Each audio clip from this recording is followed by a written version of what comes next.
tamaşaçılar, gündəm verilişinin növbəti buraxılışı efirdədir. Bugün mövzumuz Türk dünyasıdır və Türk dünyasının hazırki durumu ilə bağlıdır və qonağımız Atatürk Mərkəzinin İctimai-Siyasi Şöbəsinin müdürü Əkbər Qoşaldır. Xoş gəlmisiniz Əkbər müəllim. Çox sağ olun, minnətdaram. Əkbər müəllim, üç sualımdan ibarətdir ki, ortaq Türk əlifbasının yaradılması məsələsi gündəmdə idi və bu məsələnin reallaşması biraz uzanır. Bu nə ilə bağlıdır? Bu sual əslində bəlkə də çox geniş təhlil, vaxt tələb edən bir sualdır. Amma eyni zamanda sizə minnətdarlıq etmək istərdim xüsusi olaraq ki, belə bir suala müraciət edirsiniz, belə bir sualı güncəl hesab edirsiniz. Çünki Türk dünyasında inteqrasiya, xüsusilə Türk dünyasında mədəni inteqrasiyadan söhbət gedərkən, Türk dövlətlərinin birliyindən, Türk xalqlarının bir-birinə daha da yaxınlaşmasından söhbət gedərkən, xüsusilə də bunu müasir dünyada baş verən hadisələr fonunda incələyərkən, məhz ortaq əlifba, ortaq türkcə ön plana çıxan məsələlərdən biridir. Dünyada buna bənzər bizim türk xalqlarının taleyini yaşamış müəyyən misallar da gətirmək olar ki, deyək ki, məsələn, Yəhudi xalqı bilirsiniz ki, uzun müddət öz dövlətçiliyini itirmişdi, dövlətləri yox idi. Ta 20-ci əsrdə 2-ci Dünya Savaşından sonra dövlətləri yarandı və ondan sonra əhali dünyanın ən müxtəlif yerlərindən, ən müxtəlif mədəniyyətlərin təsirinə qalmış insanlar yığışdılar və bilirsiniz ki, bir əlifba ətrafında, bir dil ətrafında yenidən öz qədim mədəniyyətlərini dirçətməyə başladılar. Bu mənada deyilə bilər ki, ayrı-ayrı müstəqil türk dövlətləri mövcuddur, amma hər birinin özünə məxsus geopolitik gerçəklikləri var, hər biri özünə məxsus tarix keçiflər, özünə məxsus uğursuzluqlar olur, uğurları olur. Bunu qiymətləndirmək lazımdır. Və bugün artıq 21-ci əsrdir. Müstəqil türk ölkələrinin, dövlətlərinin sayı 6-da, əgər Quzey Kıbrıs Türk Cümhuriyyətində saysaq 7-dir. Onlardan yalnız biri Türkiyə Cümhuriyyəti həmişə müstəqil dövlət olub. O birisilər isə bizim Azərbaycan və keçmiş istəkdən çıxan digər ölkələri nəzərə alsaq, bunların müstəqilliklərinin yaşı 20-dən biraz çoxdur. Bu halda təbii ki, bizim ortaq türkcə və ortaq əlifba axtarışlarımız bir mənada həmi gecikibdir, bir mənada da bunu anlamaq lazımdır. Gecikib nə mənada 21 il, deyək ki, az müddət deyil, 21 il bir çox tarix hadisələrə səhnə olub, bizim xalqlarımız dünya bütövlükdə və 21 il ərzində bir çox işlər görmək olardı. Bir çox işlər görülməyib, bir etiraf edək ki, müəyyən görüşlər olub, müəyyən məsləhətləşmələr olub. Bir çox hallarda ortaq türkcə və ortaq əlifba istiqamətində axtarışlar bəlkə akademik səviyyədə olub, alimlərin səviyyəsində olub, belə deyək, kafedralar səviyyəsində olub, laboratoriyalar səviyyəsində olub. Məsələn, Özbəkistanda bilirsiniz, Bəxtiyar Kərimov adında çox ünlü bir alim var, o özünə məxsus bir ortaq türkcə yaratmışdı. Mənim və dostlarımın da səyləri ilə onun bir sıra fikirləri son günlər Azərbaycanda mətbuatda da geniş şəkildə işıqlandırılıb, ayrı qəzetlərdə və elektron mediada. Deməkdə məqsədim nədir? Müəyyən bir yol keçilibdir. İlk öncə dediyim kimi alimlər səviyyəsində müəyyən araşdırmalar oldu, onlar mətbuata çıxdı. Bundan sonra siyasi müstəviyə daşındı bu, deyək ki, Türk xalqlarının qurultaylarında müzakirə mövzusuna çevrildi. Bunun ardınca ayrı-ayrı, məsələn, Türksoy müstəvisində, ayrı-ayrı nazirliklər arasında məsləhətləşmələrdə, deyək ki, məsələn, Təhsil və Mədəniyyət Nazirlikləri arasındakı iki tərəfli, çox tərəfli məsləhətləşmələrdə bu mövzu gündəliyə gəldi.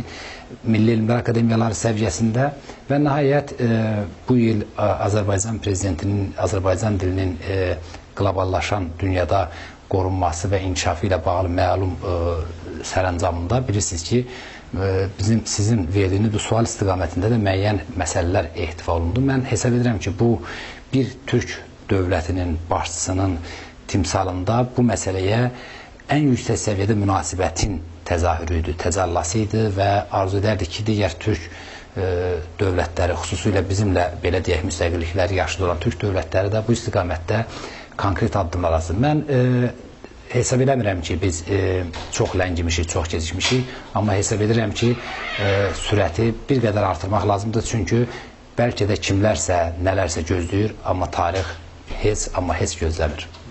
Türkdilli ölkələr arasında inteqrasiyanı bugün qənaət bəxş hesab eləmək olar.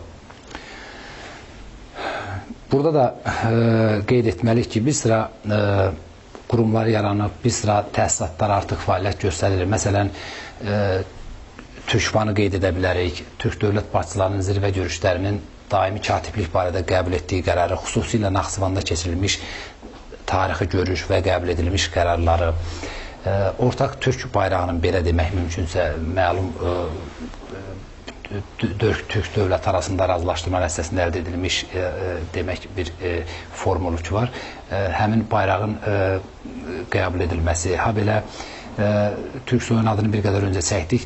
Bütövlükdə istər Azərbaycan, Türkiyə, Qazaxıstan və Qırğızistan arasında qəbul edilmiş ortaq qərarlar, dövlət başçıları səviyyəsində, parlamentlər səviyyəsində qəbul edilmiş qərarlar eyni zamanda Türkmənistan və Özbəkistanın da iştirakı ilə bəzən iki tərəfli, bəzən çox tərəfli razılaşmalar, müqavilələr, anlaşmalar, bunlar hamısı bütövlükdə inteqrasiyanın müəyyən, belə deyək, hüquqi, siyasi, təşkilati strukturlarını göstərməkdədir. Ancaq Türk dünyası ancaq müstəqil Türk dövlətlərindən ibarət deyil. Türk dünyası böyük bir adından da göründüyü kimi dünyadır və dünyada dövlət, xalq adından bərabər dünya sözünü çəkdiyimiz çox az ünvanları var. Məsələn, Türk dünyasından başqa biz Slavyan dünyası, Ərəb dünyası deyə bilərik, amma sözüm ona məsələn müqayisəm qüsuru da çıxsa bəlkə erməni dünyası deyə bilmirik. Misal üçün, başqa bir sıra xalqların da adının yanında bəlkə bu söz demək qüsur sayıla bilər. Bütövlükdə mən hansısa xalqı aşağılamaq, hansısa öz xalqımızı yüksəltmək anlamda demirəm. Aşağı olan aşağıdır, yüksək olan yüksəkdir. Bunu dünya qəbul edir, biz necə desək də, necə deməsək də. Mən onu demək istəyirəm ki, Türk xalqları arasında, Türk soylu xalqlar arasında inteqrasiya deyərkən biz bütövlükdə Türk dünyasını götürməliyik. Burada müstəqil olmayan Türk dövlətləri var. Sayı getdikcə azalmaqda olan, bəzən fəlakət həddində azalmaqda olan kiçik sayılı bizim Türk xalqları var, xüsusilə Sibirdə yaşayanlar. Hesab edirəm ki, beynəlxalq hüquq normalarına uyğun olaraq, həmin xalqların tələbatlarına uyğun olaraq, dünyanın gerçəkliklərinə, bizim soydaşlarımızın yaşadıkları ölkələrlə bizim mənsub olduğumuz ölkələr arasındakı anlaşmalara, diyaloqa uyğun olaraq onlar barədə fikirləşməli və onların da dillərinin, əlifbalarının qayğısına qalmaq, ha belə Türk inteqrasiyasında onların da öz töhfələrini verməsinin qayğısına qalmaq lazımdır. Sonuncu sualından ibarət ki, bəzi türk dilli dövlətlərin Ermənistanı işğalçı dövlət kimi tanımamasının səbəbi nədir? Çox acı verici bir haldır.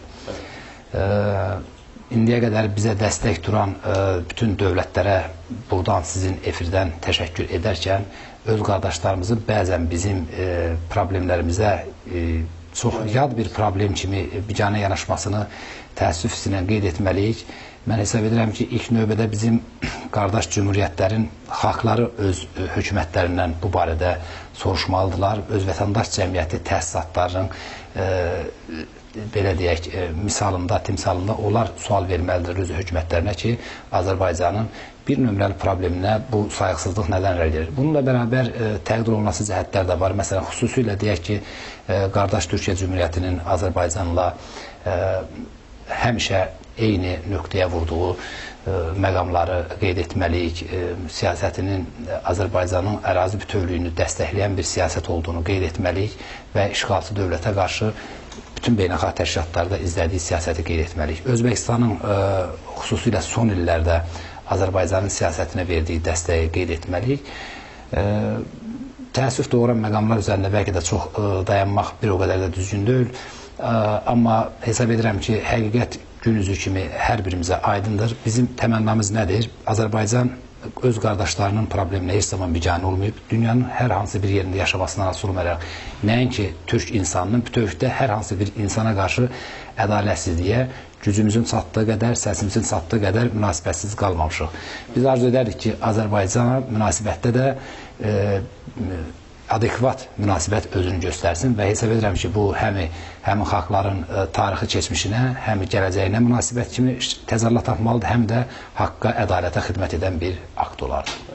Əkbər müəllim, çox təşəkkür edirəm studiyamıza gəldiyinizə görə və maraqlı fikirlərinizə. Mən də sizə və səs kollektivinə təşəkkürümü yetirirəm. Çox sağ olun.